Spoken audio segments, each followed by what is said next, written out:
Kunjungan kerja Kepala Staf Kepresidenan Muldoko ke Desa Gunung Endut, Kadununggal dan Desa Polisari, Kecamatan Kalapanunggal pada Rabu 20 September 2023, yakni kepada kelompok tani durian, singkong, vaneli, dan penangkaran ikan hias arwana. Menurut Kepala Kepresidenan, Muldoko mengatakan kualitas hasil panen dan budidaya para petani sangat baik. Namun demikian, dirinya menerima keluhan petani masih kurangnya pupuk subsidi. Namun demikian, dirinya menyampaikan tidak semua petani mendapatkan pupuk subsidi karena keterbatasan anggaran. Namun demikian, KSP menghimbau petani Haris mencari alternatif pupuk organik seperti nenek moyang zaman kerajaan Majapahit.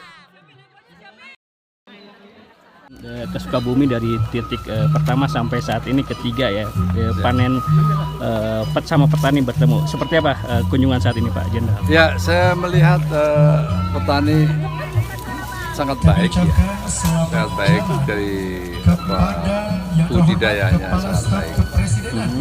Tetapi memang ada keluhan ya, ada keluhan tentang pupuk subsidi ya.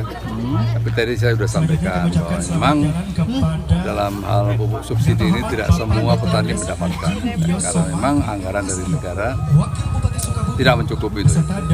Untuk itulah bergiliran ini subsidi. Tapi saya juga ingin masyarakat mencari alternatif. Dan kita sudah diajarkan oleh nenek moyang kita dulu dalam bertani. Ya. Dulu nggak ada namanya pupuk urea, tapi zamannya Mojopahit juga bisa bertani dengan baik.